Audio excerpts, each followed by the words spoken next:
Una vez más, bienvenidos todos, muy buenos días, muy buenas tardes a todos los presentes en nombre de la Sociedad Venezolana de Acuacultura.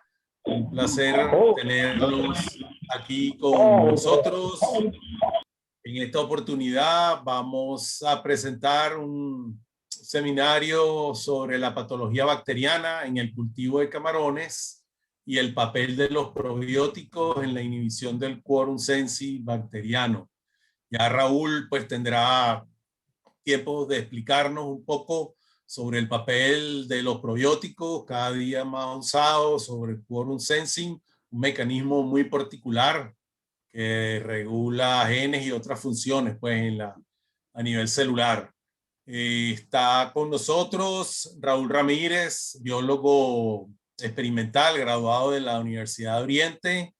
Raúl desarrolló gran parte de sus años de carrera en la acuacultura, en el laboratorio de cultivo de larvas, de producción de larvas de la empresa Acuamarina de la Costa, donde se desempeñó pues en diferentes áreas y eventualmente por muchos años fungió de gerente del laboratorio. Aparte de sus actividades en el laboratorio de Acuamarina de la Costa, también Raúl ha estado involucrado en asesorías en el occidente de Venezuela, internacionalmente también, y hoy en día pues se desempeña en Ecuador como gerente de ventas de la empresa ADM. Quiero aprovechar este momento para invitarlos de parte de la Sociedad Venezolana de Acuacultura a afiliarse a nuestra sociedad, a participar activamente a través de nuestros boletines y revistas. Si quieren publicar artículos científicos, artículos de opinión, artículos divulgativos, estamos a la orden. Nuestra revista, una revista trimestral, ahora este mes de abril, saldrá nuestro segundo número del año y mensualmente pues contamos con nuestro boletín.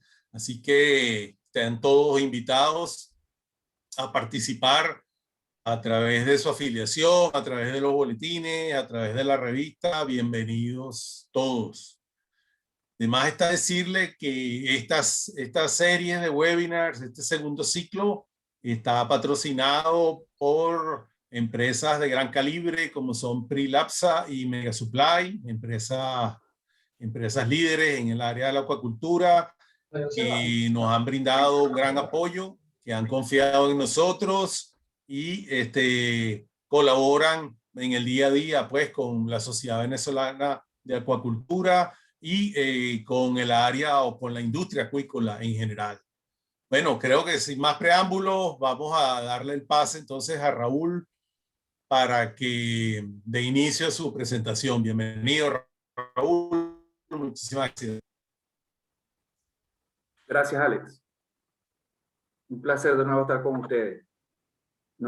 Por favor, avíseme si ya ven la pantalla. Sí, Raúl. La vemos y te oímos claro. Perfecto. Bueno, como verán, el título es, para iniciar de una vez, patología bacteriana en el cultivo de camarón y el papel de los probióticos en la inhibición de este mecanismo extraordinario que llaman quorum sensing, que apenas fue descrito en los años 70 del siglo pasado y que tiene que ver con la comunicación entre bacterias unicelulares que se pensaba que no existían. Y esta comunicación a través de moléculas que las refleja, están representadas en la figura en la primera diapositiva con el título de esta presentación. Ahora bien, fíjense, en los organismos pluricelulares, la comunicación entre las diversas células se realiza constantemente con la finalidad de mantener el equilibrio homeostático de las funciones celulares. Cuando recibimos un estímulo como organismos pluricelulares, como por ejemplo una elevada en la temperatura corporal, células especializadas de nuestro cuerpo envían una señal al cerebro y ésta responde enviando señales o comunicación a la piel para comenzar una sudoración que comience a enfriar de nuevo o a llevar de nuevo la temperatura corporal a niveles fisiológicos.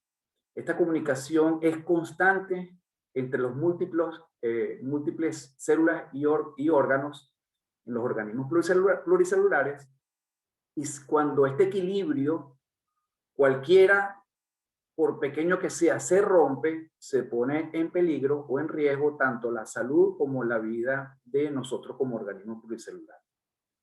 Ahora, se pensaba que este tipo de comunicación no existía, por lo menos hasta a mediados del siglo pasado, se pensaba que este tipo de comunicación no existía en células tipo bacterianas u organismos unicelulares. Y este mecanismo, cuando se descubre, se le conoce y se le da el nombre de quorum sensing o QS. Al español es como decir consenso entre las células unicelulares. Y ha permitido que ciertos tipos de bacterias pongan en juego, entre otras funciones, su patogenicidad. En el caso de los vibrios, de las bacterias tipo vibrio. Conocer cómo funciona el QS o quorum sensing ayudará a determinar el punto vulnerable del proceso donde pueda ser aplicada nuevas técnicas terapéuticas antimicrobianas a través de cepas bacterianas, tipos probióticos. También pueden ser utilizados ácidos orgánicos, extracto de ajo, también ha funcionado, y por supuesto poniendo en práctica procedimientos operacionales de bioseguridad que ayuden a mantener la salud de los cultivos donde queremos controlar este tipo de bacterias. Vamos a repasar, o vamos a dar una pequeña introducción evaluando el tracto digestivo del camarón. Como primer punto. Como segundo punto vamos a ver los procesos que controlan la detección de este consenso celular o QS, cuáles son las moléculas de detección del QS. Vamos también a evaluar la toxicidad y patogenicidad del Vibrio parhemolyticus, que es el principal responsable de las afecciones en el cultivo de camarones del tipo bacteriano. Vamos a ver cuáles son los mecanismos de inhibición que tenemos nosotros disponibles del quorum sensing, cómo utilizar los suplementos probióticos, mecanismos de inhibición de este consenso mediante la aplicación de estos probióticos comerciales, otras medidas recomendadas, y vamos a hacer por último un resumen o un repaso de cómo es el sistema inmune de los camarones y por qué estos se defienden de una manera tan eficiente en algunas veces, pero otras veces se quedan totalmente desprotegidos de este tipo de afecciones bacterianas. Y por último, unas pequeñas conclusiones. Fíjense, normalmente como organismos vivos, tanto los camarones como nosotros, nuestro tracto digestivo y nuestro epitelio está colonizado por bacterias. De hecho, casi que somos mecanismos de transporte de bacterias. Nos interesa en el caso del camarón es que el epitelio, tanto externo como el intestinal, sea colonizado por bacterias probióticas o bacterias que ayuden al cultivo o a las funciones digestivas, y no por bacterias tipo patógenas reflejadas acá con un color oscuro. Normalmente estos epitelios se mantienen en una batalla constante por el espacio y por los nutrientes entre diferentes grupos bacterianos. Nosotros, cuando estamos sanos, todos los grupos bacterianos que batallan son bacterias que no nos producen daños, pero cuando somos atacados por bacterias patógenas que desplazan a las bacterias probióticas, comienza el deterioro de la salud y las afecciones conduciendo hasta la muerte. Pero estas bacterias patógenas necesitan entrar en lo que llaman consenso celular, que es lo que vemos aquí expresado a la mano a la derecha de la diapositiva en la parte alta, que cuando ellos alcanzan la formación de biopelículas, por ejemplo, o concentraciones altas, entran en consenso o en comunicación a través de autoinductores que se producen o moléculas de señalización, y cuando llegan a una concentración determinada, comienza la producción de toxinas. Y estas toxinas son liberadas para dañar el tejido, y de esa manera liberar nutrientes que ellas puedan utilizar para su propagación y su reproducción. De tal manera que necesitamos, tanto en los cultivos como en nuestra vida personal, mantener un equilibrio bacteriano sano en el tracto digestivo y en los epitelios. Ahora, los procesos que controlan este consenso celular en las bacterias está como primer término la formación de biopelículas. ¿Por qué? Porque, por lo que comentamos, necesitamos tener una población bacteriana numerosa para entrar en consenso. Un mecanismo descrito que va acompañado a este consenso ha sido el de bioluminiscencia. De tal manera que vamos a repasar cómo a través de la bioluminiscencia se encontró la función de estos mecanismos a través de los autoinductores. Luego tenemos la virulencia, la competencia, que es el mecanismo que nosotros tenemos que enfocarnos, porque es lo que tenemos a mano con las bacterias probióticas para desplazar los vibrios.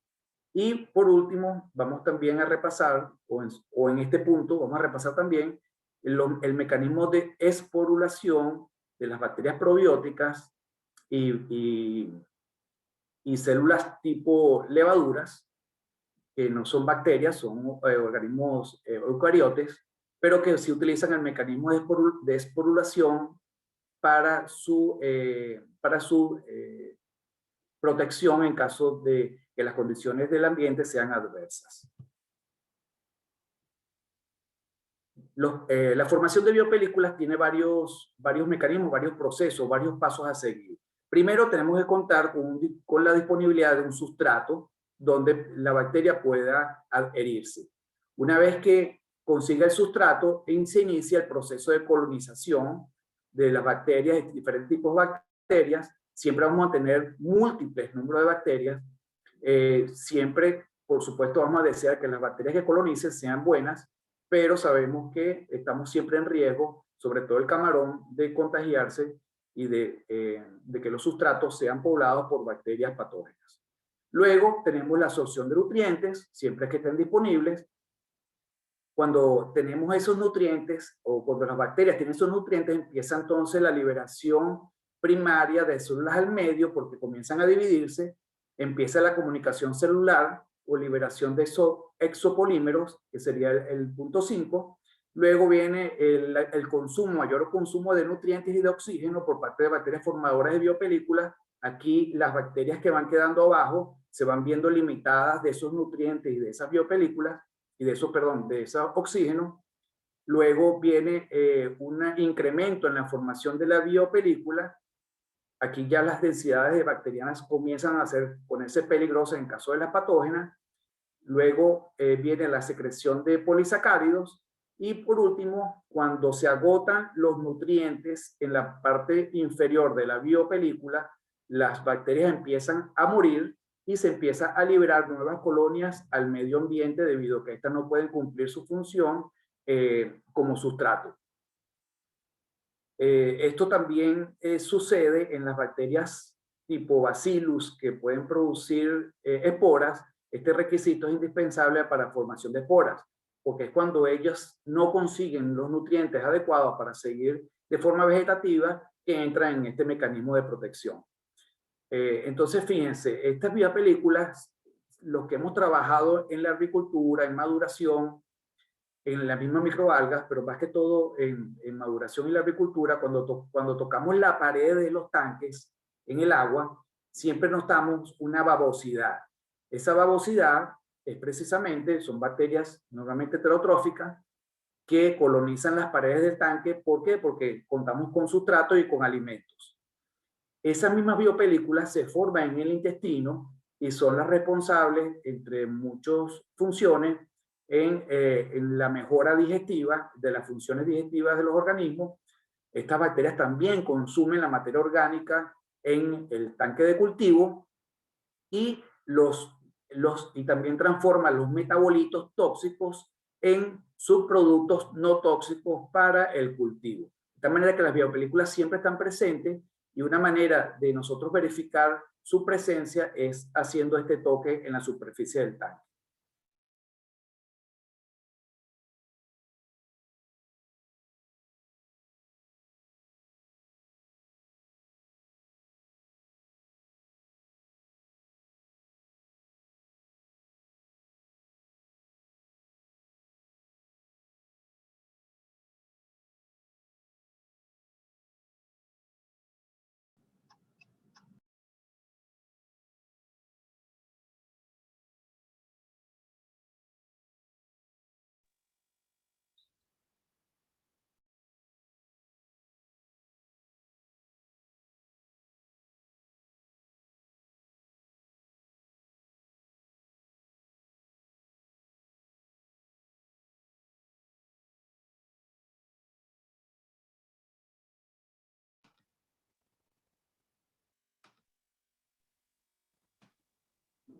¿Me escuchas, Bien, Alex? ustedes sí, ahora nuevamente te escuchamos. Ahora Pronto sí, sí, creo que se cortó un poquito, pero estaba en esta diapositiva, ¿verdad? Se me tiene fue. que pantalla, no te veo. Ok, Sí, perfecto. Ah, estabas en la anterior, ahora ok, habías terminado con la anterior, Raúl. ok. Sí, creo que me falló el internet. Bien, digamos, vamos para el segundo punto que es necesario o se observa durante la comunicación bacteriana y tiene que ver con la bioluminiscencia. Les comentaba que en mi infancia viví en los Altos Mirandinos y las luciérnagas tienen un mecanismo de bioluminiscente muy, muy hermoso, pero que involucra otros agentes químicos. Y desde pequeño tengo esta experiencia con la bioluminiscencia. Y cuando me fui a estudiar a la Universidad de Oriente, sabemos que está en una zona de surgencias y también cuando el agua enfría y se reproducen, eh, viene la surgencia con nutrientes, normalmente podemos ver lo que vemos acá arriba en la diapositiva del lado derecho, las mareas, perdón, se me fue las mareas de coloración intenso, azul intenso, sobre todo en la orilla de la playa o en las olas que revientan, o cuando vamos en el bote de noche a hacer una inmersión nocturna, también lo vemos con gran calidad esta bioluminiscencia. Es un mecanismo realmente extraordinario y es una reacción química que se da, por lo menos en el caso de las bacterias, gracias a la presencia de una molécula llamada flavin mononucleótido que en combinación con oxígeno forma el 4-hidroxipiroxiflavina, que es una molécula altamente inestable y cuando por cualquier reacción libera un fotón de luz de aproximadamente 490 nanómetros, que es la coloración azul, produciéndole de nuevo la flavina mononucleótido ya reducida de nuevo y entra en el ciclo de producción de bioluminiscencia de manera constante.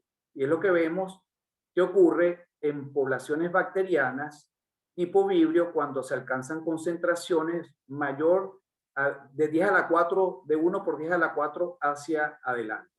Y este dato es bien importante porque con este dato podemos tener una mejor idea de cómo manejar las bacterias probióticas. Tenemos también la virulencia. La virulencia también depende del quorum sensing o la comunicación bacteriana, porque las bacterias, si no llegan a una concentración estipulada, no entran en comunicación entre sí para producir las toxinas. Entonces, tienen que entrar en quorum sensing para ser virulentas y producir daños en el tejido, tal como lo refleja la diapositiva al lado derecho, que sabemos cómo combatir con organismos tipo probióticos o bacterias tipo probióticas, para mantener el epitelio intestinal sano y libre de necrosis y libre de enfermedades. Aquí tenemos también la manera como las bacterias deben ser manejadas, cómo colonizan los epitelios, y sabemos que nosotros entendemos como productores que la primer mecanismo de defensa que tenemos contra los patógenos es colonizar los tractos digestivos, el hepatopáncreas y el epitelio del camarón. Y esa competencia se conoce como exclusión competitiva, donde se ponen en juego dos mecanismos: explotación de recursos, donde las bacterias probióticas o las bacterias que colonizan son las que se consumen los nutrientes dispuestos o disponibles, y la interferencia competitiva, que tiene que ver con la producción de agentes antimicrobianos por parte de las bacterias que colonizan para evitar que otros grupos bacterianos ocupen el lugar que se ha colonizado. Aquí vemos un video, ¿verdad? De cómo, por supuesto que está acelerado, pero cómo los epitelios son colonizados por las bacterias de una manera muy rápida para la formación de biopelículas, que son las que finalmente nos van a ayudar a protegernos de bacterias probióticas, de bacterias patógenas, e inclusive ayudarnos en el proceso digestivo, tanto al camarón como a nosotros como personas. Y consiste precisamente, aquí vemos el inicio de la colonización del sustrato del epitelio. Una vez que alcanzamos esta concentración, ya tenemos el dominio del tejido, donde cuando se hacen presentes bacterias patógenas, son reconocidas e inmediatamente son producidos por los hemocitos, principalmente péptidos antimicrobianos, que van a ayudar a controlar el patógeno invasor.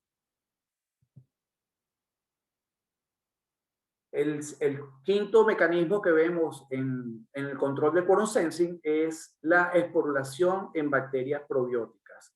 Las bacterias probióticas se producen industrialmente de esta manera. Se cultivan, se ofrecen los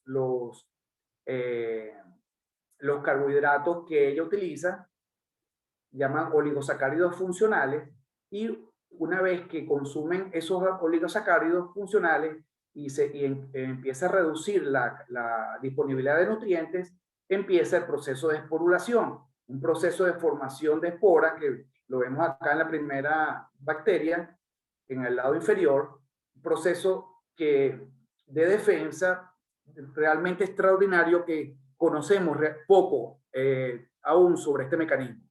No sé si recuerdan, pero yo compartí con ustedes o con la mayoría de ustedes, una separata, una publicación que conseguí el año pasado sobre un sedimento que fue extraído en un océano o en un lecho marino con pocos nutrientes, y se logró extraer sedimento que ocurrió o que se depositó hace 200 millones de años.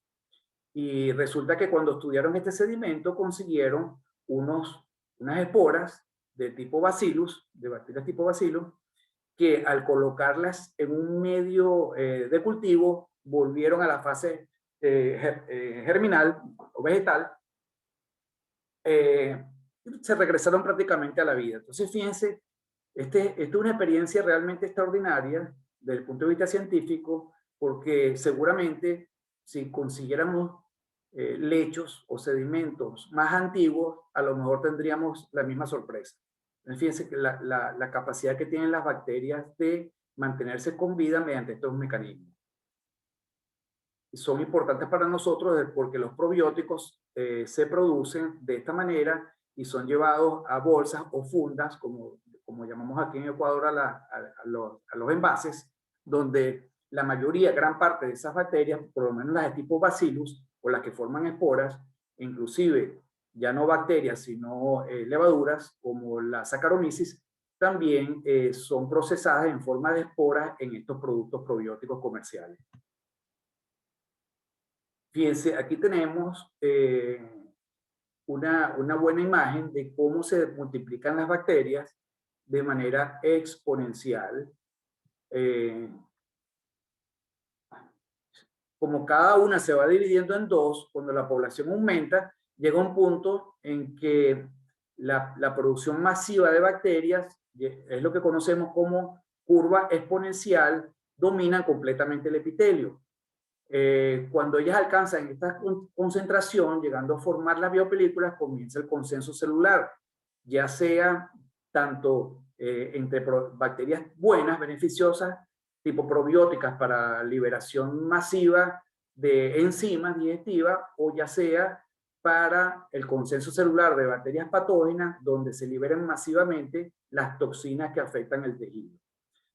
Pero aquí hay un dato importantísimo que tenemos que tomar en cuenta, un dato que yo he comprobado directamente mediante el trabajo con nuestro queridísimo doctor Emerick Mout de Concepto Azul, donde a él le consulté la tasa de reproducción de los vibrios. Él me dijo: Raúl, entre 8 y 10 minutos. Y cuando fui a la bibliografía, precisamente encontré que eran de 8 a 10 minutos, bibliografía que también compartí entre tantos artículos que les he enviado por el WhatsApp de los grupos de acuicultura. Pero por el otro lado tenemos que la tasa de reproducción aproximada para las bacterias probióticas va de 30 a 40 minutos. Es decir, que nosotros tenemos que tener estos datos bien en cuenta para saber cómo manejar nuestros probióticos y cómo combatir las bacterias tipo Vibrio cuando sospechamos de la manera como entran a nuestro sistema de cultivo. Acá yo me tomé la libertad de hacer un cuadro y presentar unas gráficas supuestas. Estos no son datos reales, son sencillamente datos matemáticos, donde en la tabla superior al lado izquierdo de la diapositiva comenzamos con un tiempo cero en el cultivo de una bacteria tipo Vibrio y una bacteria tipo probiótica. ¿Qué pasa con este cultivo? En aproximadamente 2 horas ya contamos con 4096 células Vibrio, es decir, la curva exponencial ya se activó cuando apenas tenemos 16 células probióticas y tenemos que esperar casi 4 horas, 6 horas, perdón, para poder obtener la curva de crecimiento exponencial en la bacteria probiótica. Y acá el Vibrio nos ganó la batalla, porque el Vibrio no va a permitir que esto suceda. Ahora, si nosotros nos adelantamos, esto es teórico todo, repito, pero puede ser de gran utilidad porque sabemos que las bacterias probióticas tenemos que activarlas, muchas de ellas. Si nosotros consideramos el tiempo cero para activar nuestros probióticos, un solo probiótico va a alcanzar la curva exponencial aproximadamente a las 5 a 6 horas. Es decir, que si nosotros agregamos nuestro probiótico al cultivo con suficiente tiempo, vamos a lograr una curva exponencial donde la bacteria tipo Vibrio no va a tener oportunidad de competir con nutrientes ni con cualquier otra bacteria no patógena en el cultivo. Y de esa manera no va a poder expresarse o comunicarse, entrar en quorum sensing para la producción de toxinas.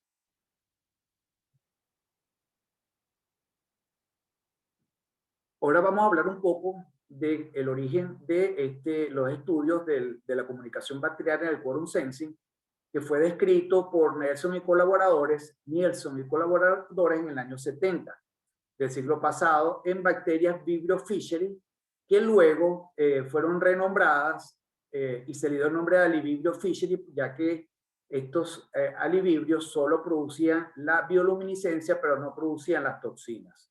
Esta aclaratoria se la agradezco al doctor Marcos de Donato, porque yo tenía originalmente como Vibrio fischeri y en su revisión él me lo corrigió. Así que gracias al doctor Marcos de Donato siempre por su gran colaboración. Luego, la señora que aparece en la diapositiva acá, la investigadora, Miller y Basel y sus colaboradores, describen este mecanismo de quorum sensing en bacterias que colonizan, estas mismas bacterias, Alivibrio fischeri, que colonizan simbióticamente una especie de calamar bentónico. Fíjense, este calamar lo que hace es que ha aprendido durante su evolución a consumir colonias bacterianas, ¿verdad? Que le van a permitir en la noche tener una concentración elevada, entrar en consenso celular y producir el fenómeno de bioluminiscencia. Y este fenómeno de bioluminiscencia durante las noches de luna lo protege de los depredadores, ya que se mimetiza con esta intensidad de luz. Es decir, ella imita a la luna y el pez no lo reconoce como un calamar o como una presa. Qué bonita es realmente la naturaleza con todos estos mecanismos extraordinarios que nos ofrece. De manera que la alta concentración del autoinductor que se acumula en el citosol o en el citoplasma bacteriano estimula la expresión de genes que codifican, además de todas aquellas moléculas que intervienen en la bioluminiscencia, también estimulan la producción de biotoxinas en caso de los vibrios que afectan tanto el hepatopáncreas, el intestino, órgano linfoide. Este último órgano linfoide es el encargado de limpiar la hemolinfa de partículas virales en el camarón de cultivo. De tal manera que este mecanismo en las bacterias tipo vibrio patógenas son las que ponen en juego para poder reproducirse liberando toxinas que afectan a los tejidos. Ahora, ¿cómo se produce este autoinductor? Este inductor se sintetiza, el nombre como sería la lactona o AHL, se sintetiza a partir de acetil-CoA. Sabemos que el acetil-CoA es el primer sustrato que entra en el ciclo del ácido cítrico o en el ciclo de Krebs para la producción de ATP, pero esta molécula se une con una otra llamada S-adenosilmetionina o SAM mediante la intervención de la enzima AHL sintetasa. Se produce el autoinductor que lo vemos acá, el AHL. Este inductor es el que producen las bacterias tipo Vibrio.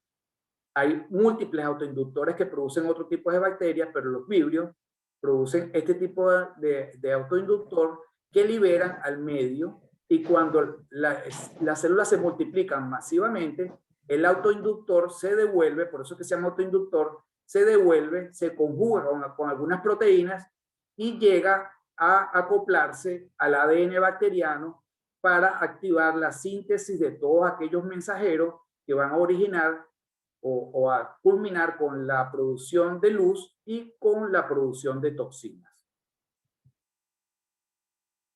Esto es un ejemplo de la cantidad de autoinductores dependiendo de las colonias bacterianas que conocemos actualmente. Ahora vamos a conversar un poco con lo que es la toxicidad del Vibrio parahemolíticos. El Vibrio parahemolítico en sí puede ser cepa patógena o no patógenas, y su patogenicidad ha sido descrita mediante la identificación de un plásmido o un cromosoma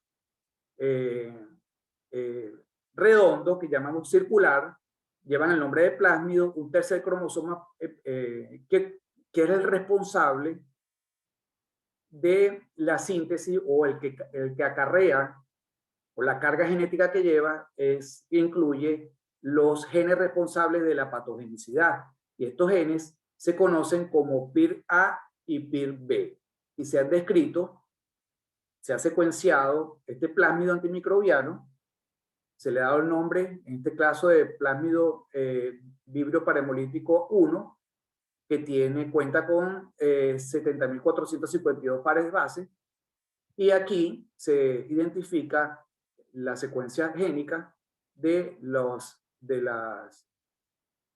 responsables de la síntesis de las toxinas PIR-A y PIR-B.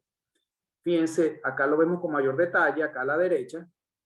Aquí vemos la secuencia de PIR-A, la identificación, es este que está acá. Aquí está la secuencia de nucleótidos, cuenta con 542 pares de base.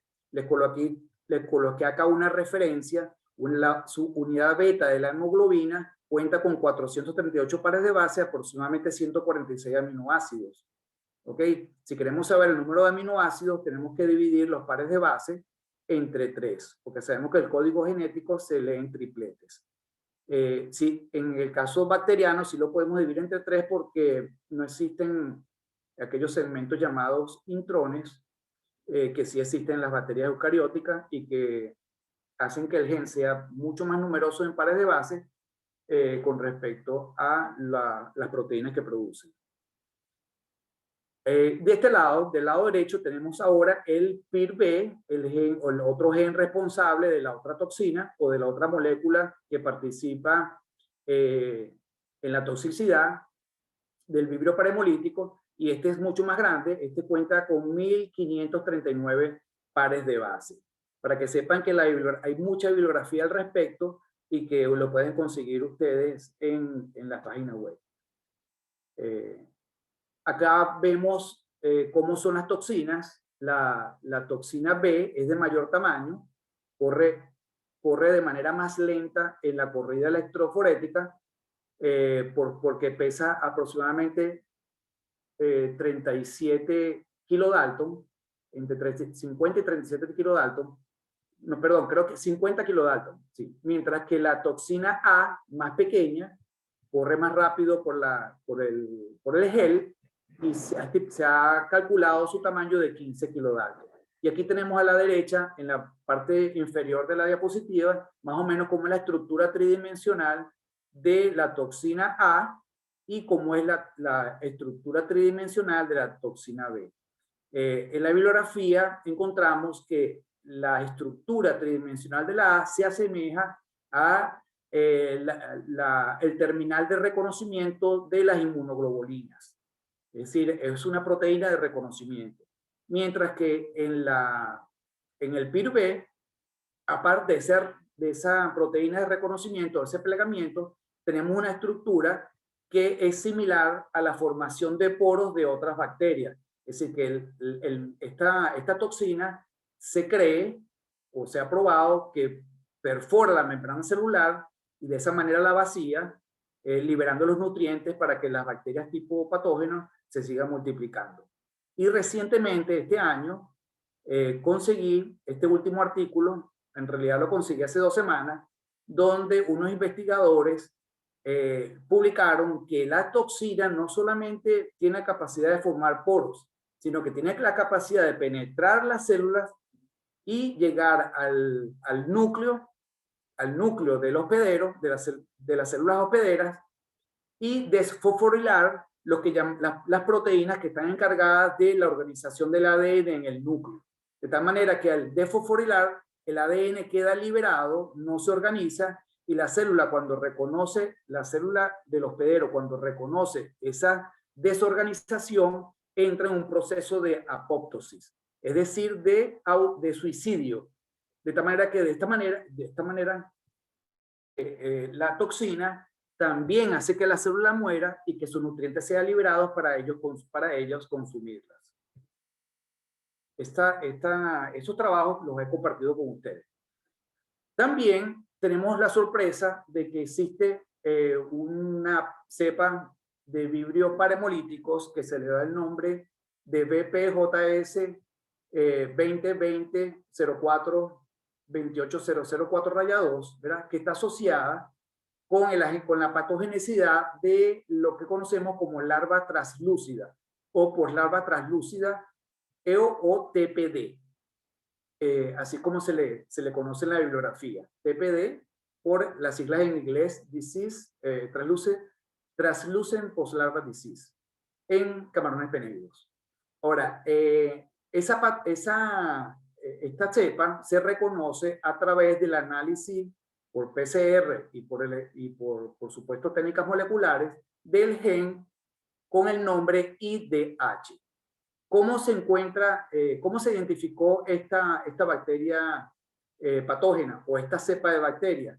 Se identificó porque se dio el caso de mortalidad masiva en un cultivo de larvas y poslarvas, y cuando se hizo el estudio genómico, no se consiguió en las muestras 1, 2, 3 analizadas, no se consiguió la presencia del virus PIR-A, perdón, de la toxina PIR-A o del gen PIR-A. Tampoco se consiguió en las muestras analizadas el PIR-B, y tampoco se consiguió en la corrida electroforética en la combinación PIR-A y PIR-B. Sin embargo, cuando se corrió el kit para el gen que identifica el IDH, aparecieron como arbolitos de Navidad. Entonces, se asoció la mortandad a la patogenicidad de este vibrio parahemolítico, de esta cepa en particular, y no a las cepas portadoras del plásmido extra portador de los genes causantes también de la enfermedad que conocemos como enfermedad de la larva translúcida. O sea, a las dos se le da el mismo nombre, pero son colonias bacterianas diferentes las que producen este tipo de sintomatología. Ahora, los signos clínicos para la HPND, el HPND es la enfermedad que se le atribuye a la acción de las toxinas PIR-A-PIR-B y a la larva translúcida o TPD, que es el gen que acabamos de mencionar. Vemos que hay natación errática en las larvas, crecimiento reducido, blanqueamiento del hepatopáncreas, reducción del tamaño del hepatopáncreas, textura suave del exoesqueleto, necrosis en el hepatopáncreas, mortalidad en todas las etapas de cultivo, principalmente en edad temprana.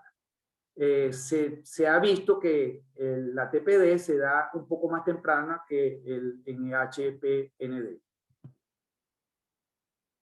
Ahora, los científicos han identificado o han estudiado la manera de inhibir este quórum sensing o este quórum o esta comunicación bacteriana y le llaman quórum catching. Yo no sé si se pronuncia así y me perdonan porque estas palabras sí son difíciles de pronunciar. Pero es la inhibición del consenso celular y tiene su nombre técnico. Esta inhibición de este consenso es un mecanismo que no mata a las bacterias patógenas, pero evita que éstas se organicen para iniciar su ataque en las células hospederas y propagar la enfermedad mediante la producción de estos autoinductores. Y entre estos mecanismos vemos lo siguiente. Digamos que esta es la célula patógena bacteriana y podemos primero inhibir la síntesis del HL o la síntesis masiva del HL. ¿Cómo lo inhibimos? No permitiendo que la comunidad bacteriana patógena llegue a concentraciones elevadas. Es decir, inhibir la reproducción de estas bacterias.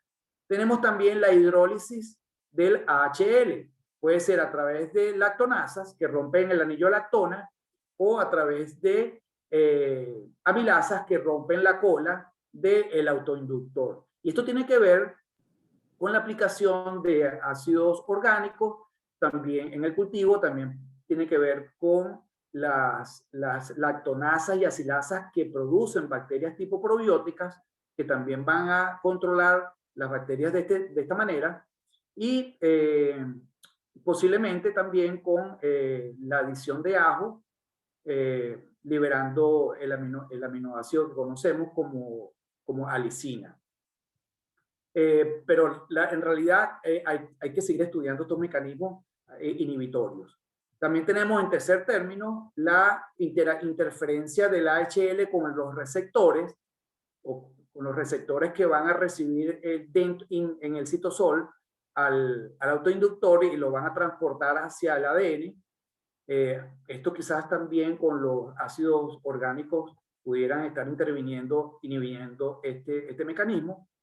Y por último tenemos la inhibición de la actividad de genes involucrados, es decir, inhibiendo la expresión del gen.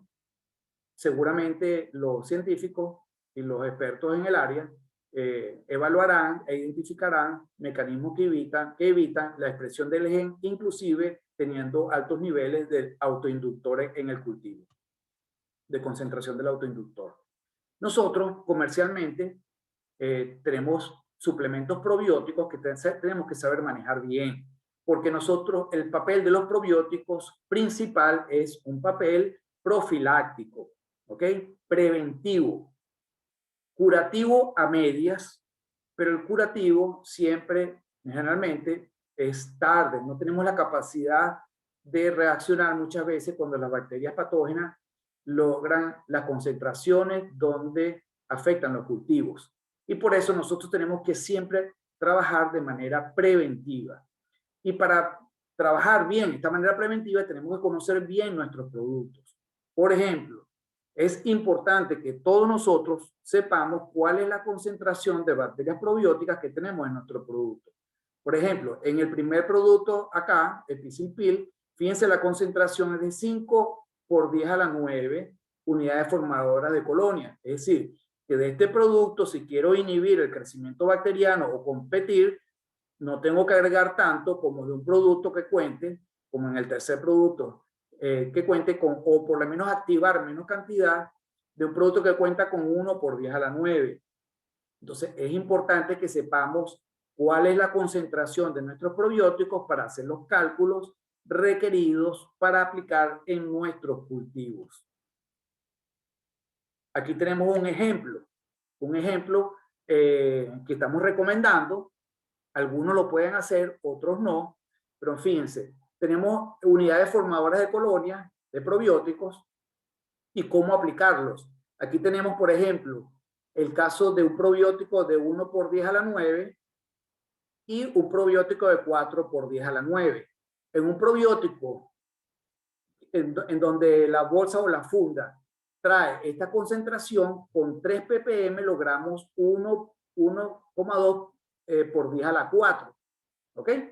Cuando lo diluimos. Acuérdense que esto está concentrado. Cuando lo diluimos en ppm, en nuestras aguas de cultivo tenemos que quitarle 6 ceros. Hagamos ese cálculo matemático. Todo lo que vayamos a diluir en una tonelada de agua, tenemos que quitarle 6 ceros. Y nos queda la concentración de 10 a la 3. Entonces, si aplicamos un ppm de un producto de 1 por 10 a la 9, nos va a quedar 1 por 10 a la 3.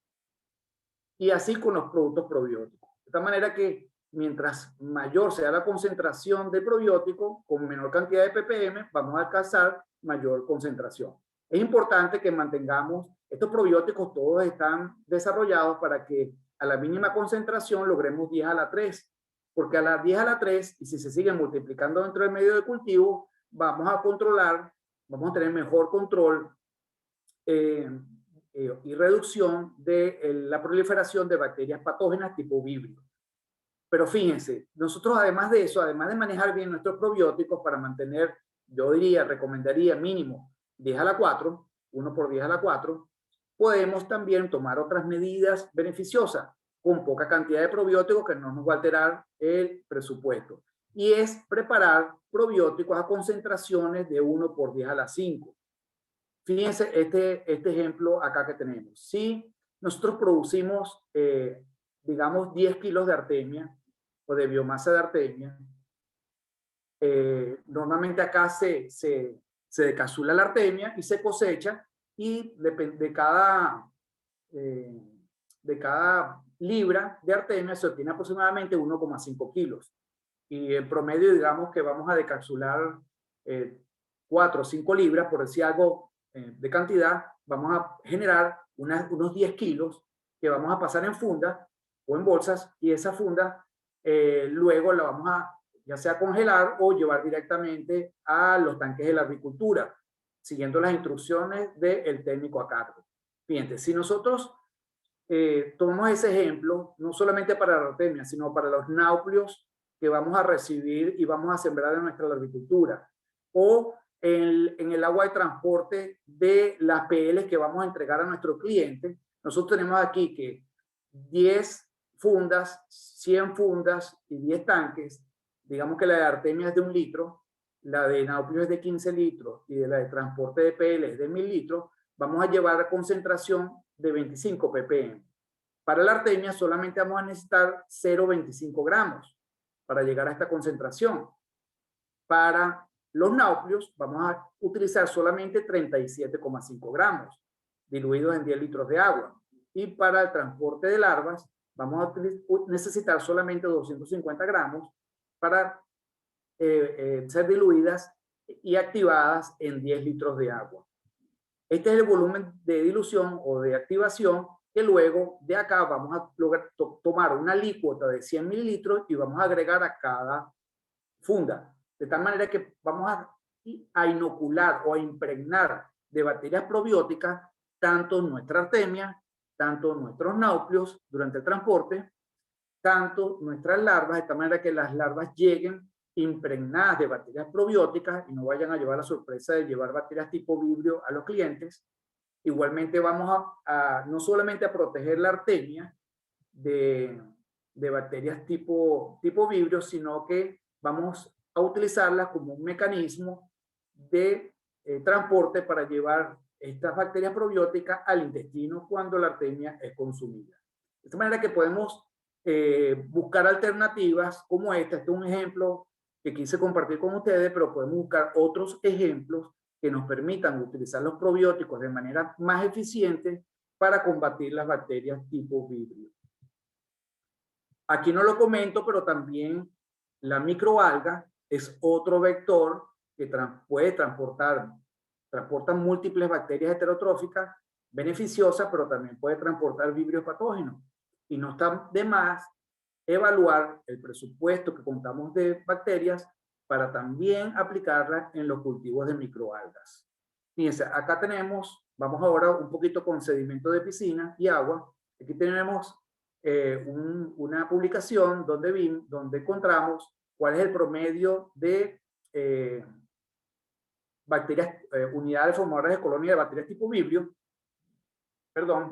en sedimento de piscina de reproductores de Leptosphaerotheca banamei en el sur del lago y en el agua. Fíjense cómo en el agua se mantiene constante. Esta es la entrada de la piscina. el centro y la salida se mantiene en 1 por 10 a la 2. No tan alto, pero quisiéramos que fuera menos, sobre todo si son vibrios patógenos. Si son vibrios totales, ok, podemos darlo como aceptable, pero si son vibrios patógenos, ahí estamos corriendo riesgo. Pero en el sedimento sí es verdad que estamos muy por arriba de lo que quisiéramos con las bacterias tipo vibrio. Claro está que si son no patógenos, no tenemos problema. Pero lo que sí podemos demostrar acá es que el sedimento, y tiene todo sentido del mundo por la cantidad de materia orgánica que se deposita, es un sustrato ideal para la replicación y la colonización de bacterias tipo vibrio.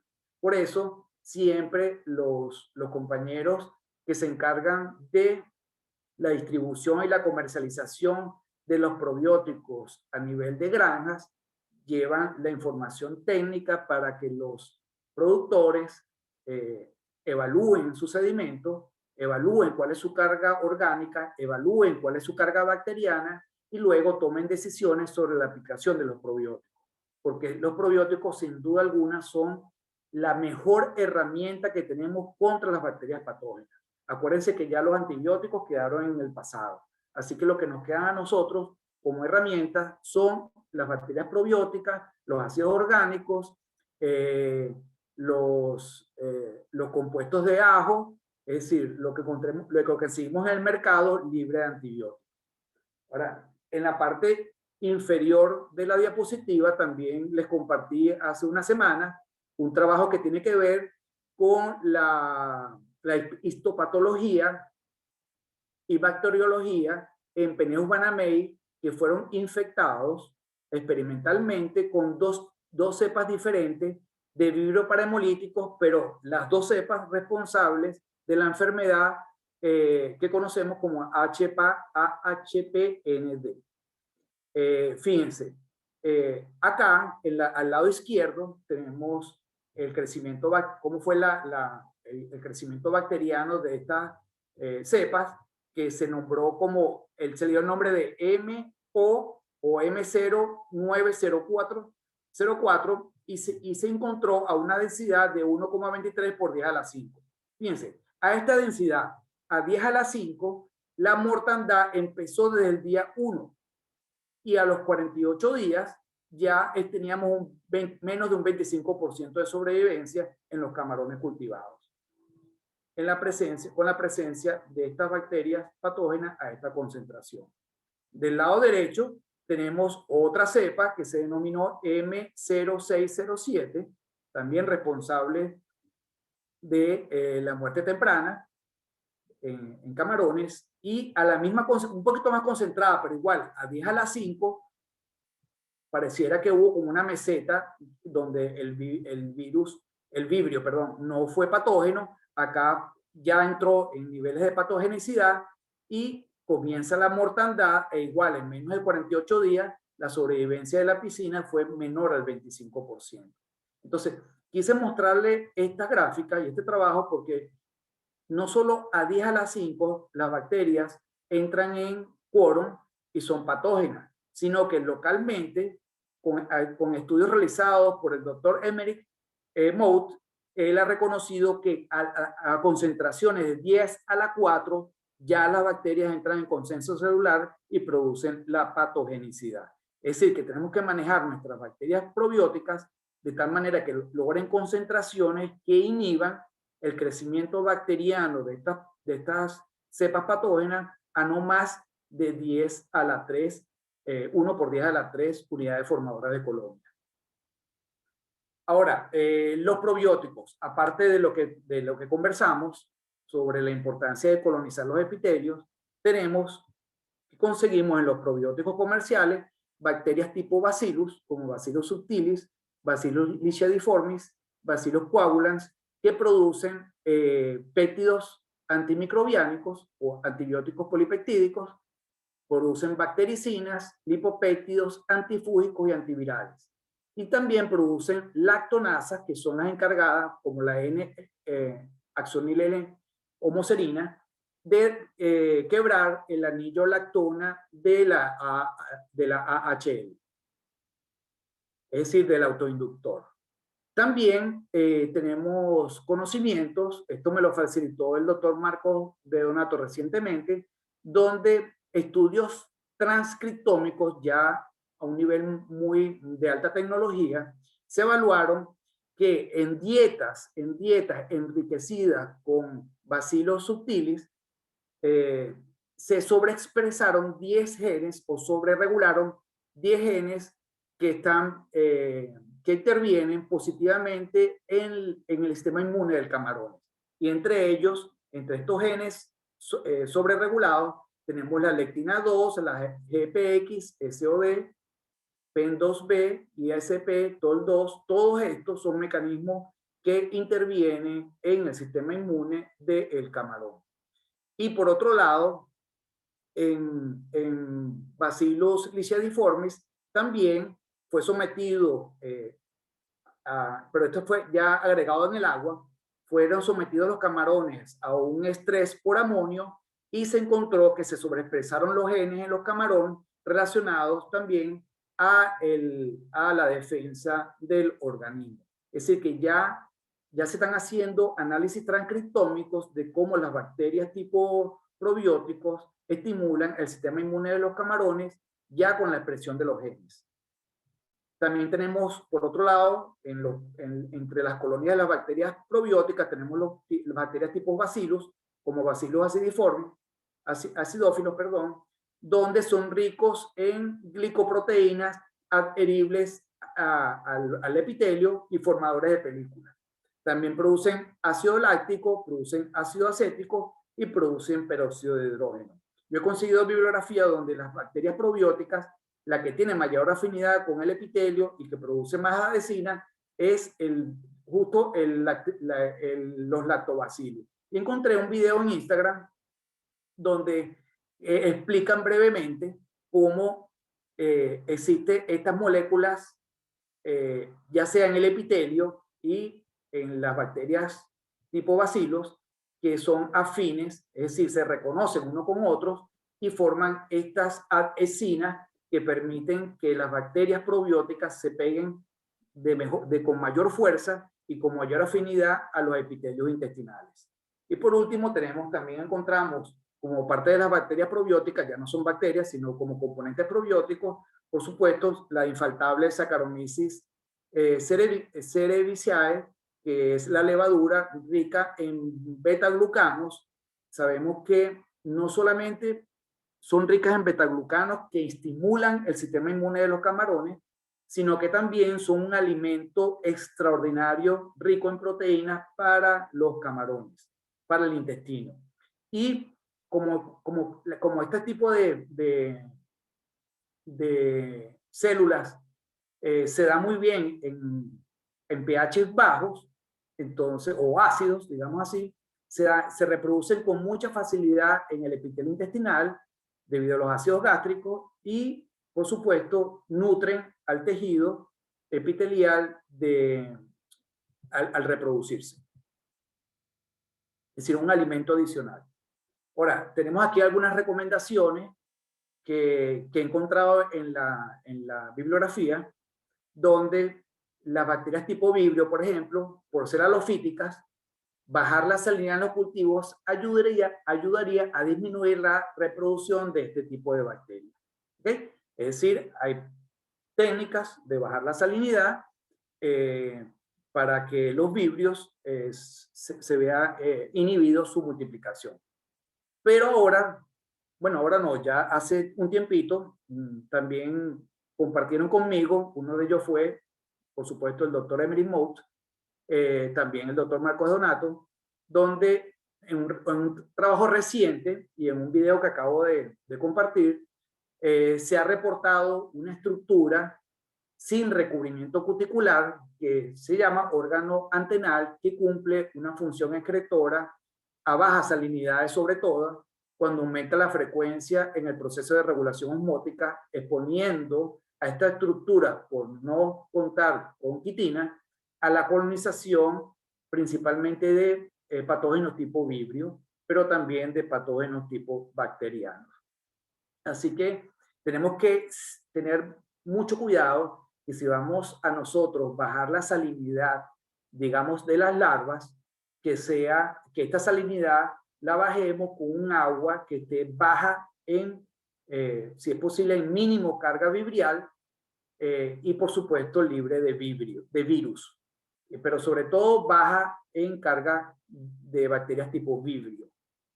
Por otro lado, en Tailandia, por ejemplo, bacterias tipo Vibrio sacarosa negativo, que son las colonias verdes, en Agarthes CBS, en poslarvas, no deben alcanzar la concentración de 1 por 10 a la 2. Yo recomendaría hasta 1 por 10 a la 1, pero bueno, por lo menos ellos toman estas medidas. Y no más de 1 por 10 a la 3 de unidades formadoras de colonias para Vibrio sacarosa positivo, es decir, colonias amarillas en Agarthes CBS. Esto le ha resultado muy bien a los grupos asiáticos. Otra recomendación es activar a los probióticos, sobre todo durante los primeros estadios de los cultivos, para permitir que los oligosacáridos funcionales, es decir, los carbohidratos que vienen acompañando a estas bacterias en los envases, como la dextrina y la maltodextrina, presentes en los probióticos, hagan su trabajo. Muchos laboratorios añaden azúcar o añaden melaza, cosa que yo, por supuesto, no me voy a oponer a ello. Lo que sí es que si van a agregar este tipo de carbohidratos, estén seguros que su cultivo o su agua activadora esté libre de vibrio, de bacterias tipo vibrio. Porque si añaden algún vibrio a este activador, entonces el vibrio va a aprovechar con mayor facilidad y por la habilidad que tiene de multiplicarse, de consumir estos azúcares y empezar a reproducirse junto con la bacteria probiótica. Entonces, en cuenta cuando vayamos a activar nuestras bacterias patógenas. Otra recomendación es la incorporación de derivados de extracto de ajo en los alimentos en el agua de cultivo. Paradas sanitarias con la debida frecuencia en los laboratorios de precría. En realidad acá todos los laboratorios que conozco y que he visitado respetan la parada sanitaria, desarman sus tuberías, entienden que deben eliminar las biopelículas que se forman en las tuberías y la aplicación de agentes químicos que aseguran la desinfección de las tuberías. Y todos absolutamente están convencidos que si un buen secado y una buena parada sanitaria no van a tener un éxito en el siguiente ciclo de producción de larvas. Entonces, de tal manera que esto acá uno lo ve con mucho grado, que lo hacen de una manera muy profesional y cuando en realidad les ataca a los vibrios es porque realmente algo sucedió en el agua o algo sucedió en los náuseos o algo sucedió en el tratamiento químico del agua que permitió que entraran los vibrios. Pero no se le puede culpar a las actividades de desinfección y secado de las unidades de producción. De tal manera que todos eliminan las biopelículas, superficies en tanques, tuberías, y en el caso de piscinas, también trata de controlar estas biopelículas, mucho más difícil, pero sí se logra con bacterias tipo probióticas. Por otro lado, evitar la acumulación de materia orgánica en suelos de piscina o estanques mediante la implementación de buenas prácticas de manejo. E impregnar, como ya vimos en las diapositivas anteriores, impregnar con células probióticas, tanto los náuplios como las poslarvas y la artemia durante el transporte en fundas o en tanques. Vamos a finalizar repasando algunos conceptos que vemos en la bibliografía sobre cómo es el sistema inmune innato en los organismos acuáticos, en este caso en el camarón. Y tiene que ver con la presencia o la síntesis y el establecimiento de receptores de membrana tipo TOL o TLR de reconocimiento. Es decir, son proteínas membranales, transmembranales, que cumplen función de reconocimiento de ya sea PAMP o patrones moleculares asociados a patógenos o de DAMP, patrones moleculares asociados a enfermedades. Y estos patrones moleculares pueden venir de parte de bacterias, pueden venir de parte de algún tipo de proteína asociada a los flagelos o flagelina, puede venir en el ADN de cadena doble, tanto viral como bacteriana, puede venir de otras moléculas como autoinductores, puede venir también de moléculas de ARN, ya sea en forma única, es decir, en doble cadena o en cadena sencilla, de lipoproteínas, reconocimiento de lipoproteínas, y por supuesto, de otras estructuras que podían ser reconocidas de organismos patógenos y no patógenos. De tal manera que a estos TLR se le ha identificado sus funciones y lo que hacen es lo siguiente: cuando reconocen el patógeno molecular, por ejemplo, el TLR2 es específico o es muy eficiente reconociendo a las bacterias tipo Vibrio. Y en este reconocimiento lo que sucede es que en el lado interno, en el lado externo, cuando hay este reconocimiento, se agrupan algunas proteínas que van a permitir en el lado interno de la membrana un proceso de dimerización. Lo vemos acá, dimerización, o inicio de la activación de una cascada de señales donde hay un empalme por parte de unas moléculas especializadas o moléculas de empalme que lo vemos en la bibliografía como la MIT88, TIRA-OPTRAN, que son proteínas adaptadoras. Aquí le puse un adaptador de corriente, más o menos, que cumple función de permitir el paso de información o el inicio de la información vía fosforilación a través de múltiples subproductos, donde el reconocimiento de este patógeno finalmente va a llegar al núcleo de la célula y va a comenzar la síntesis de los transcriptos que van finalmente a producir los péptidos antimicrobianos o todas aquellas interleuquinas o IL responsables de mensajes hacia las células fagocíticas en la sangre o los hemocitos, o también procesos inflamatorios en el tejido o desinflamatorios. Pero en el camarón se ve muy eficiente o se reconoce la actividad fagocítica de los hemocitos como el principal factor para el control de las bacterias patógenas que encontramos en los cultivos. Y aquí tengo un video donde cómo un macrófago reconoce colonias bacterianas y tiene una capacidad tremenda para envolverlas, neutralizarlas e engullirlas. O sea, más o menos estos llamados TLR, ¿verdad?, son los responsables del reconocimiento de los patógenos para que finalmente en el citosol se dé toda la cadena de señales vía fosforilación para la producción de los antígenos antimicrobianos, de los antígenos no, de los péptidos antimicrobianos y de las señalizaciones o señales para que el sistema inmune innato responda al ataque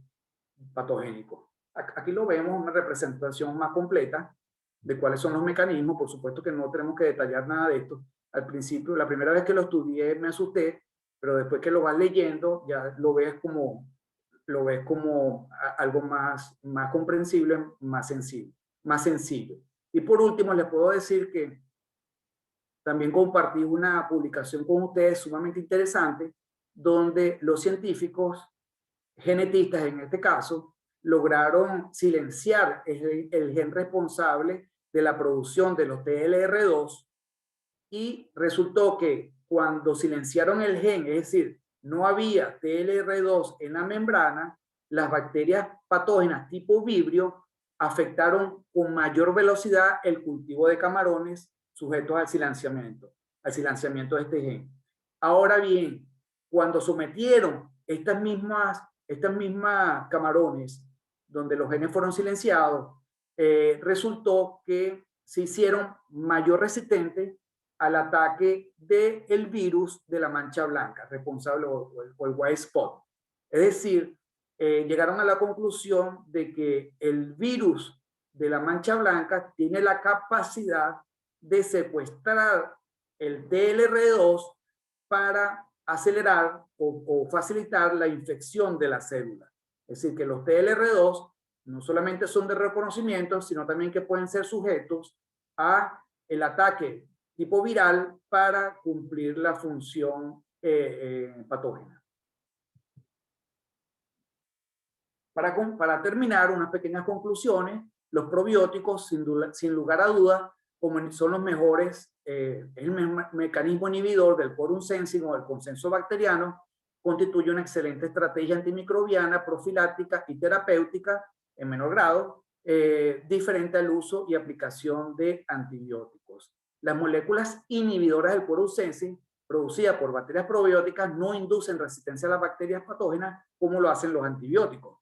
Las estrategias de suplementar los alimentos balanceados con probióticos son una excelente alternativa profiláctica y terapéutica contra cepas bacterianas resistentes a antibióticos.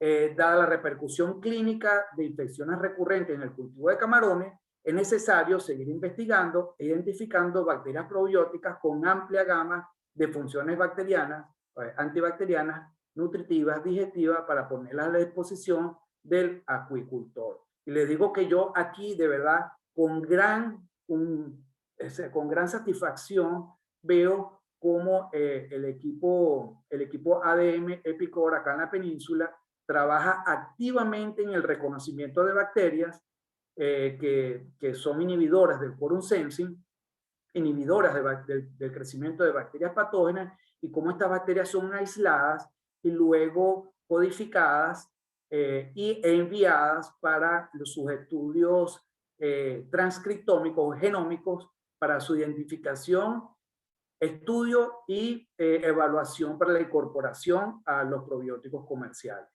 Con esto quiero finalizar y dar muchas gracias por la atención prestada, y espero que la información que se haya dado acá les sirva y les sea útil para tomar criterios o tomar acciones contra las bacterias patógenas y sobre todo el buen uso de las bacterias tipo probióticas.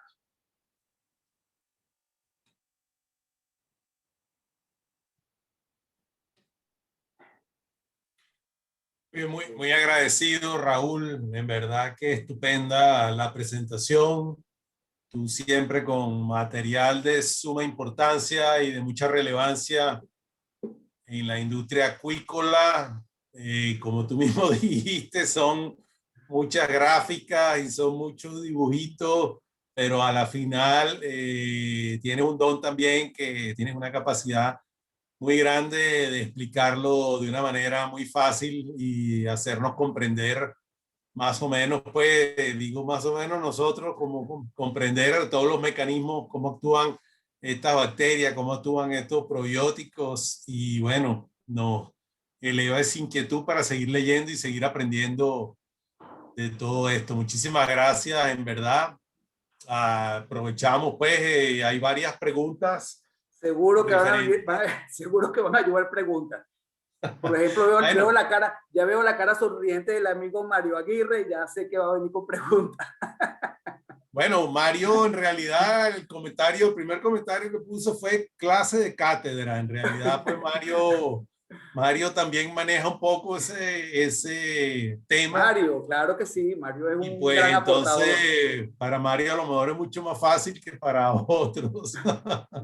Bueno, les voy a ser sincero, a mí me gusta compartir siempre estas exposiciones con personas como el doctor Marcos de Donato y con el doctor Emerick Mout, y los dos me dicen que está muy densa la información. Lo que pasa es que es imposible no mencionar estos mecanismos y tratarlos de llevarlos de la manera más sencilla posible para poder explicar cómo funcionan las bacterias probióticas y cómo se comunican las bacterias. Entonces, tomamos el riesgo, yo tomo el riesgo de que haya dudas, por supuesto, pero bueno, siempre dispuesto a colaborar compartiendo bibliografía que les permita profundizar en el tema.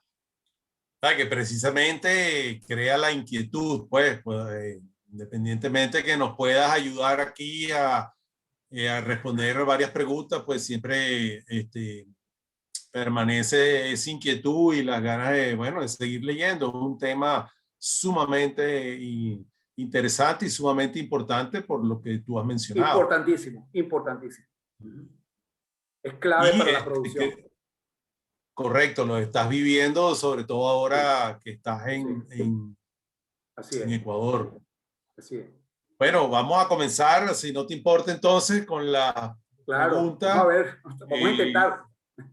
Bueno, me imagino que habrá unas más fáciles que otras, pero igualito, pues agradecido enormemente siempre por la respuesta que nos pueda dar, ¿no? Javier Gutiérrez pregunta, ¿hay posibilidad de que esa biopelícula que se forma en los tanques pueda ser causada por bacterias patógenas? Sí, sí, claro que hay posibilidad. Una posibilidad remota si manejas bien tu calidad de agua, si manejas bien tus microalgas, si cuando siembras tus náuplios están bajos de carga de vibrio, perdón, pero acuérdate que las bacterias heterotróficas, la mayoría son buenas y estas biopelículas que sentimos en las paredes, la mayoría son bacterias heterotróficas, aeróbicas, que te ayudan a consumir lo que son los metabolitos como el amonio y el nitrito y te van a mantener mejor calidad del agua. Es decir, no se deben asustar porque aparezcan estas biopelículas.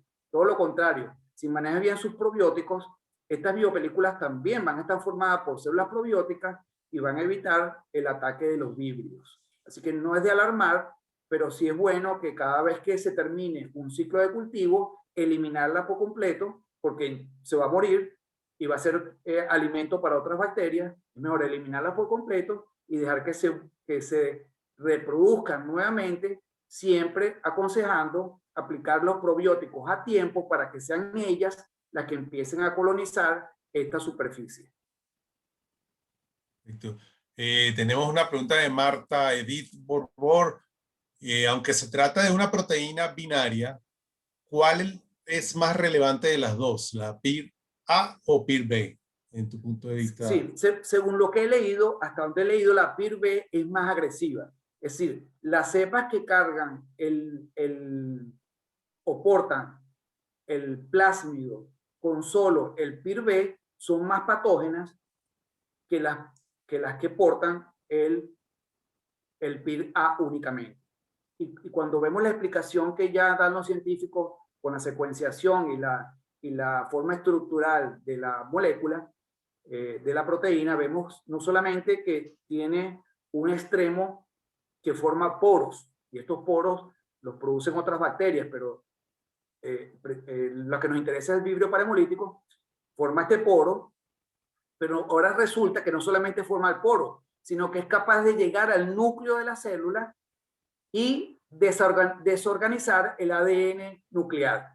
Es decir, realmente impresionante estos estudios que se están encontrando actualmente. De la PIR-A no se ha publicado ningún mecanismo como estos que se están publicando para el PIR-B.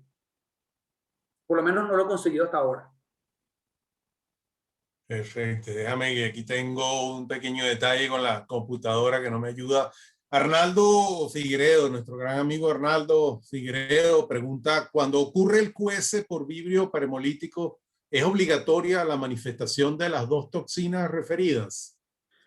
No, no, porque hay cepas, como bien mencionamos ahorita, saludos Arnoldo, hay cepas específicas para PIR-AB, hay cepas específicas para PIR-B y hay cepas específicas para la PIR-A.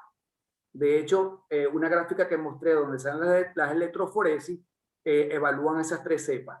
Y en ninguna de esas tres cepas, a pesar de que hubo mortandad, ¿verdad? Se reconoció el gen en los organismos afectados, por decir algo. Es decir, que tú tienes mínimo tres cepas patógenas donde involucran estos genes. Ok. Ahora sí viene la pregunta de Mario. ¿Conoces vamos a ver aquí porque la puso un poco, ¿conoces de alguna prueba en vitro que te pueda medir la interrupción del quorum sensing por parte de un probiótico? En pruebas en vitro, me imagino, si conoces. Sí. Mira, fíjate, Mario, los hay, no los tengo, pero te los puedo conseguir. Pero sí, se ha demostrado que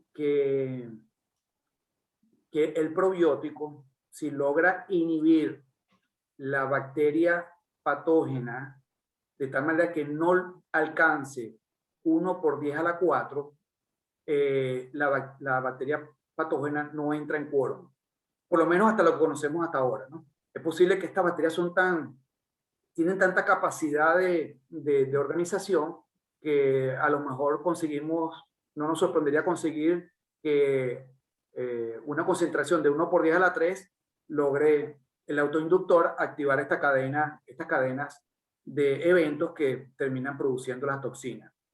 Pero yo te digo que sí, porque el Concepto Azul ha trabajado mucho en esto. Sería cuestión de buscar los artículos para compartirlos. De una vez me comprometo a buscarlos, pero la bibliografía que yo leo indica que sí existen estos trabajos.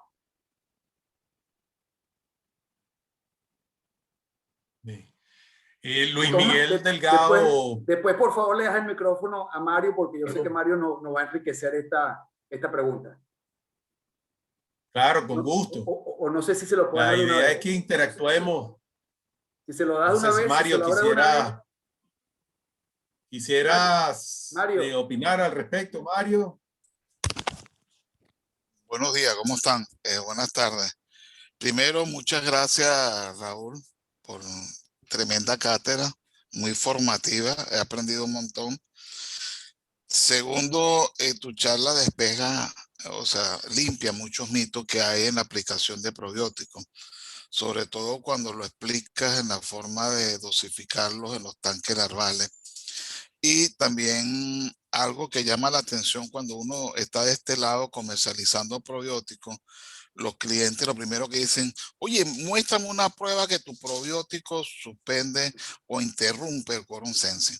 Yo creo que lo que tú has explicado con la cepa que has señalado, per se son más que suficientes. Si un probiótico tiene ese tipo de cepa, va a interrumpir el quorum sensing. Por la misma capacidad y la misma velocidad que tienes que tú aplicar antes que la bacteria patógena te gane. O sea, no es un tema de que si yo echo la bacteria hoy me va a interrumpir el quorum sensing, sino yo tengo que tener un manejo sostenido en el tanque larval o en el estanque de cultivo, a fin de mantener en la fase exponencial el probiótico para que pueda competir ferozmente contra un vibrio que tiene una tasa de replicación mucho más alta que los probióticos que se usan de bioremediación o los probióticos que se usan para lo que es salud intestinal. Y gracias, Raúl, me diste nuevas armas de venta. Así que tú sabes, siempre a la orden, hermano. Un abrazo. Sí. Gracias, Mario. Dale, felicitaciones por el trabajo hecho. Mira, Mario, el trabajo de nosotros es que el productor le vaya bien. Si al productor le va bien, todos tenemos participación en el mercado. Eso es así. Así es, hermano, así es, muchas gracias. Es una frase que yo tengo más de 30 años repitiéndola en el mercado. Así es. Un abrazo, gracias por tu aporte, Mario. Siempre pronto, con cariño de siempre. Pronto te visito por allá. Seguro, con gusto. Gracias, Alex. Bueno, continuamos entonces. Muchísimas gracias, Mario, por esa intervención también. Luis Miguel Delgado pregunta, ¿qué medidas se deben realizar cuando en el agua utilizada para el llenado de los estanques ya poseen una alta concentración de diferentes tipos de vibrios? Sí, fíjate, eso quizás le suceda o no lo puedas controlar en piscinas de engorde. Ahora, yo me gusta hablar solo de lo que conozco mejor, que sería la larvicultura o la precría. Muchas personas han manejado la precría o raceway, porque acá en Ecuador las precrías son de 1 hectárea, son piscinas. No, me refiero a raceway, ¿ok? Tanques de no mayores a 100 toneladas de agua. Tanto en la larvicultura como en tanques no mayores de 100 toneladas, tenemos las herramientas y la capacidad de eliminar todos los vibrios con tratamiento químico. ¿Por qué? Porque no son volúmenes tan grandes. Entonces, no debemos arriesgar un cultivo tan importante y ya unas larvas PL12, PL13 que van a ir a un raceway, sometiéndola a una posible contaminación tipo vibrio. Mejor es tratar el agua químicamente, neutralizarla y luego aplicar el probiótico con suficiente tiempo antes de recibir las larvas. Eso va a ayudar precisamente, activando el probiótico, a que la bacteria que comience a dominar y comience a aprovechar los metabolitos, la materia orgánica que se vaya generando en el cultivo, sean las probióticas, siempre manteniendo aplicaciones diarias, periódicas, como bien dice Mario, para mantener la curva exponencial siempre en su máximo nivel. Los probióticos lo permiten, y a nosotros no nos cuesta absolutamente nada tratar esa agua. De hecho, la experiencia mía en Falcón, y gracias al personal de Epicor, gracias, en esa oportunidad me asesoró Mega Supply, junto con el amigo Jorge Uruagi de Honduras, que me asesoró y me dijo, porque yo no estaba tratando el agua, y me dijo: Raúl, trata el agua de probióticos como si fuera de la agricultura. Y eso me llevó, en un solo ciclo, me llevó una sobrevivencia de 65% a 85%. Solamente gastando unos litricos de cloro y unos litricos de formol. Por ese detalle. Entonces, si vas a manejar tanques, volúmenes que puedas tratar químicamente, hágalo. Hágalo y evite que los vibrios le ganen ventaja al probiótico. Buenas tardes. Buenas ¿Qué tardes. tal? ¿Cómo están? Mi nombre es Luis Miguel Delgado Díaz, soy un ingeniero agrónomo, soy el gerente del Laboratorio de Replicación de Probióticos y Bioremediación de Camarones de las Ánimas en El Salvador. Antes que todo, felicitarlo, señor Raúl. Su exposición ha sido excelente para mí. Yo me manejo en el área de engorde de la granja. Y como lo mencionaba eso, porque nosotros aquí en las aguas tenemos altas concentraciones de 10 a la 8 hacia arriba, pero con el manejo de probióticos y bioremediación lo controlamos, aunque en ciertos puntos tenemos una alta carga, porque como se bajan las salinidades, entonces ahí es donde ataca más fuerte el vibrio, el tener mecanismos de defensa, como es al ser oportunistas, atacan sin piedad, es donde tenemos problemas, ¿verdad? Pero tratamos de controlarlo. Son en ciertas épocas del cultivo que nos ataca, ¿verdad? Sí. Y también yo tengo una investigación sobre el uso de probióticos, si con gusto se las puedo proporcionar para que tengan esa información. La recibiríamos con todo gusto, Luis Miguel. Sí, solo que me pasen un correo y yo con gusto se las paso. Seguro, Perfecto, seguro. muchísimas gracias, Luis Gracias Miguel. por tu participación. Es un honor poder aportar a la comunidad científica y ser un intercambio mutuo.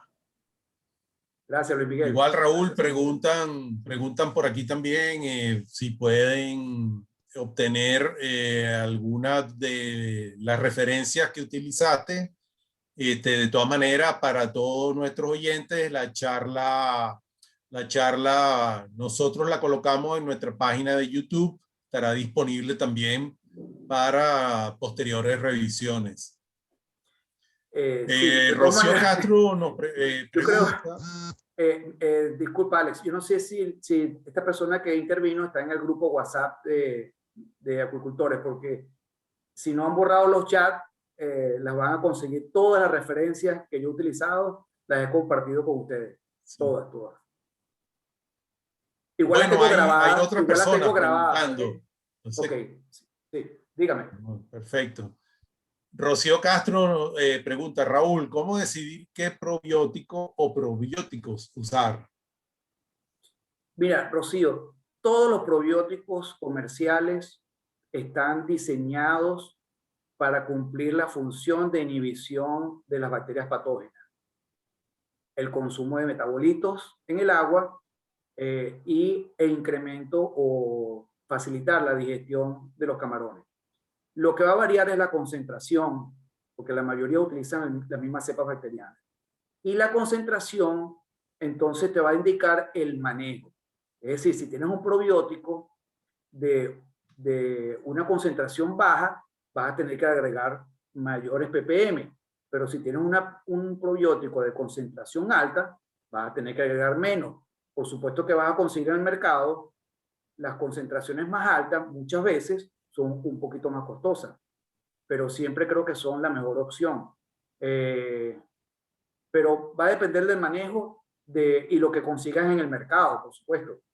Pero te digo, si trabaja en función de mantener en tu agua mínimo 1 por 10 a la 3, mínimo, preferiblemente 1 por 10 a la 4, concentraciones de células probióticas en tu agua. Y en volúmenes pequeños, como por ejemplo, masivos de microalgas, bolsas de transporte de náupleo, tanques de transporte de larvas, no escatimes en llevarlos a 25, 50 ppm porque no te va a alterar el costo de producción, pero sí te va a proteger, pero de una manera increíble, el ataque de bacterias probióticas, sobre todo en estas condiciones de estrés. El ataque de vibrios patógenos en condiciones de estrés. Entonces, estudia bien la concentración de tu probiótico y trata de mantener tu colonia en 1 por 10 a la 3, 1 por 10 a la 4 y 1 por 10 a la 5 durante estas condiciones de estrés. Aquí tenemos, bueno, un comentario del doctor César Lodeiro. César siempre también presente en todas estas charlas. Excelente exposición, la de Raúl Ramírez. Expresaba muy bien entre la frontera de la ciencia y la aplicabilidad en producción. En verdad, Raúl, que te maneja muy bien en eso, en esa frontera, porque nos da a conocer realmente el aspecto científico y de alguna manera nos lleva también de la mano a ver la aplicabilidad de todos estos procesos o de estos procedimientos para ser empleados en la parte productiva. El doctor José Alió dice, pueden considerarse Gracias, que no César. existen memoria contra patógenos en invertebrados, aunque mencionaste la producción de polipéptidos identificadores ante la presencia de patógenos. Sí, sí, pero no es una memoria como la conocemos en los organismos superiores. Es sencillamente que estos receptores de membrana reconocen patógenos, ya sea por las proteínas superficiales, como los flagelos, por decir algo, reconocen, y este reconocimiento, dependiendo si es un virus, si es un vibrio, si es un ARN, si es un ADN, ¿verdad? Va a activar una cascada de señalización que va a tener el mismo objetivo, llegar al núcleo, pero activar diferentes secuencias de ADN. Es decir, si es un reconocimiento de patógeno donde la célula tiene que responder con inflamación, entonces esta respuesta lo que va a hacer es estimular o activar la síntesis de interleuquinas, que son responsables del proceso de liberación de sustancias inflamatorias. Pero si es para la producción de, por ejemplo, crustin, peneidin, que son péptidos antimicrobianos, esta cascada va a ser diferente porque van a ser otros receptores los que van a reconocer el patógeno y van a su target va a ser una secuencia de ADN diferente que va entonces a producir el mensajero que finalmente va a sintetizar el péptido antimicrobiano que libera hacia el medio externo. Pero no se involucra hasta ahora ningún tipo de memoria. Correcto. Robinson Basurto comenta y pregunta, ¿cómo determinar si las bacterias formadas en las paredes del tanque son patógenas o no? Tomando muestras e inoculando TCB/agar es suficiente para determinar vibrios. Sí, claro, sí. Si él toma un hisopado, sí, puede bajar el nivel del tanque, tomar un hisopado y hacer la dilución que tiene que hacer el tratamiento que tiene que hacer, y por lo menos en agar TCBS te va a decir si es colonia amarilla o colonia verde, en caso de que esté presente los vibrios, que seguro lo vas a conseguir. Pero si utilizas el agar cromo, o el agar crom, es más específico y te va a identificar de una vez si es cepa de vibrio parahemolítico.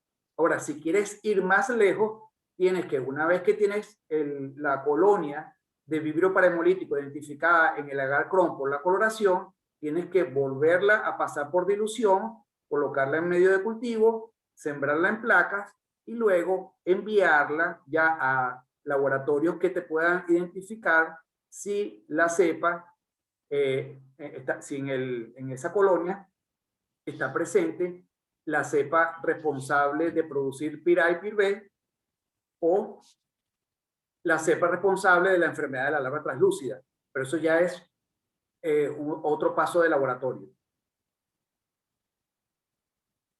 Complementando un poquito eso, ¿cuántas veces al día debería aplicarse probióticos en los tanques de larvas para mantener una población bacteriana probiótica óptima? Lo importante es que mantengas las concentraciones que les dije. Hay personas que lo hacen de una vez, sobre todo lo aplican sabiamente en horas de la tarde, noche. ¿Por qué? Porque las bacterias probióticas se van a reproducir mejor en la oscuridad. Esto no significa que no cumplan su función en el día, pero realmente se activan mejor en la oscuridad y se reproducen mejor en la oscuridad. Y hay otros laboratorios que he visto, todos con buenas producciones, que hacen 4 aplicaciones diarias, dosificando las cantidades de tal manera que mantengan esta dosis o estas colonias en mínimo 1 por 10 a la 3. Perfecto. Seguimos entonces, Raúl. Gerardo Villanueva pregunta, ¿una alta concentración de potasio en agua o alimento puede alterar el funcionamiento de la bomba sodio-potasio, causando pérdida del tono muscular, que se traduce en un tránsito intestinal lento o hasta parálisis intestinal? ¿Puede este tránsito lento en intestino favorecer el crecimiento de las colonias de vibrio?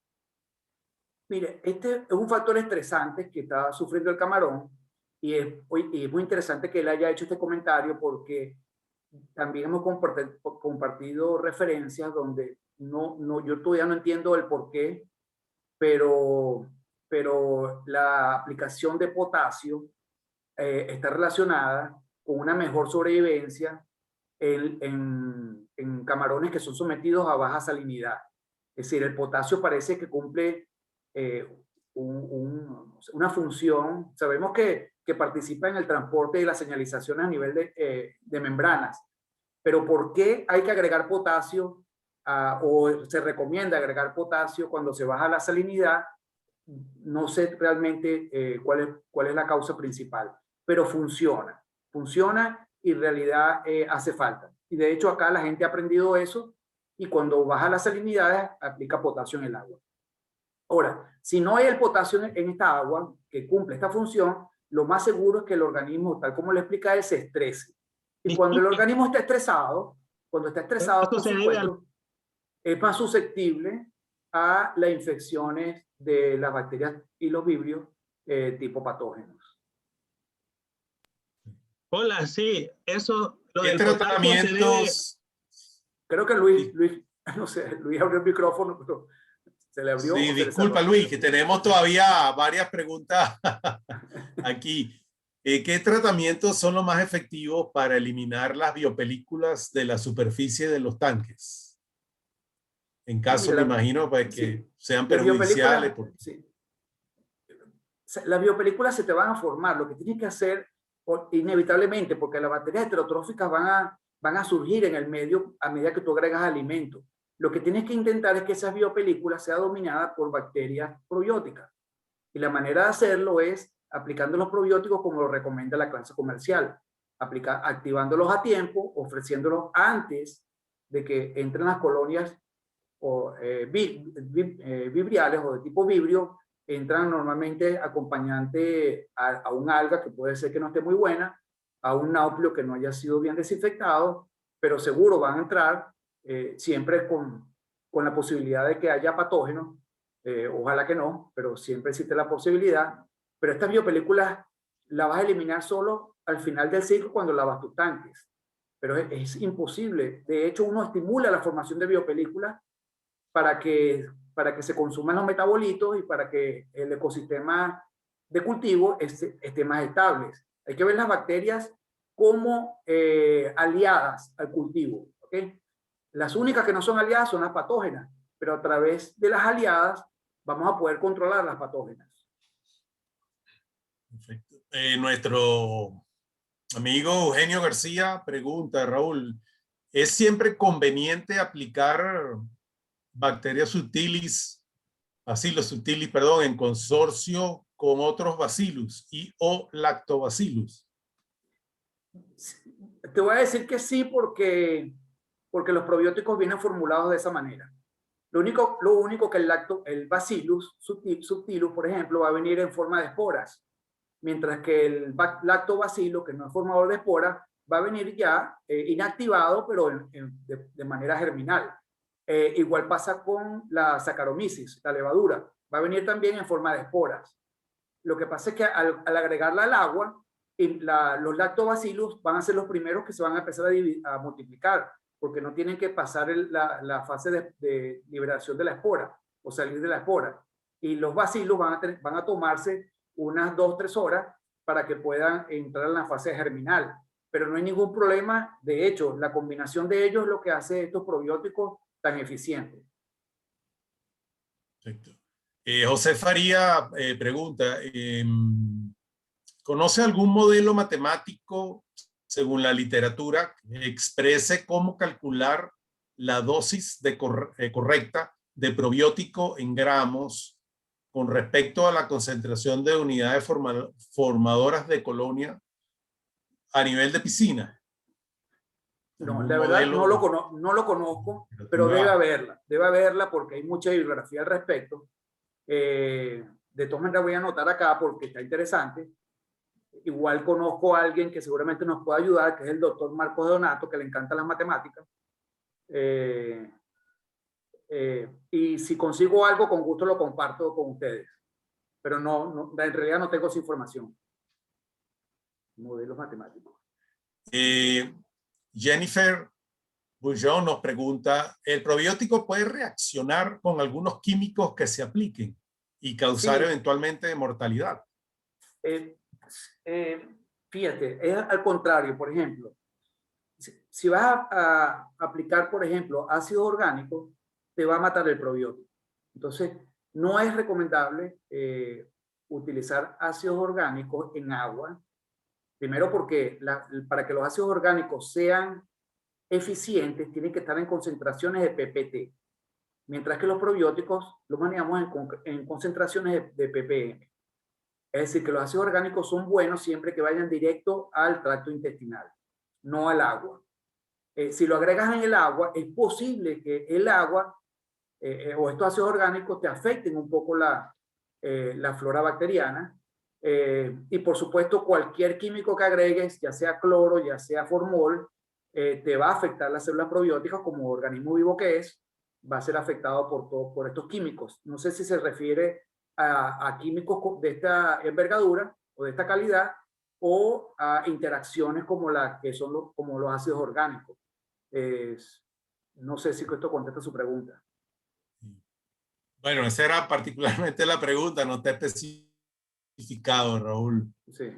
Luis Miguel Delgado aprovechó y nos mandó la investigación que él tiene sobre probióticos y bioremediadores, y la estoy bajando para compartirla En el grupo. después en los diferentes chats.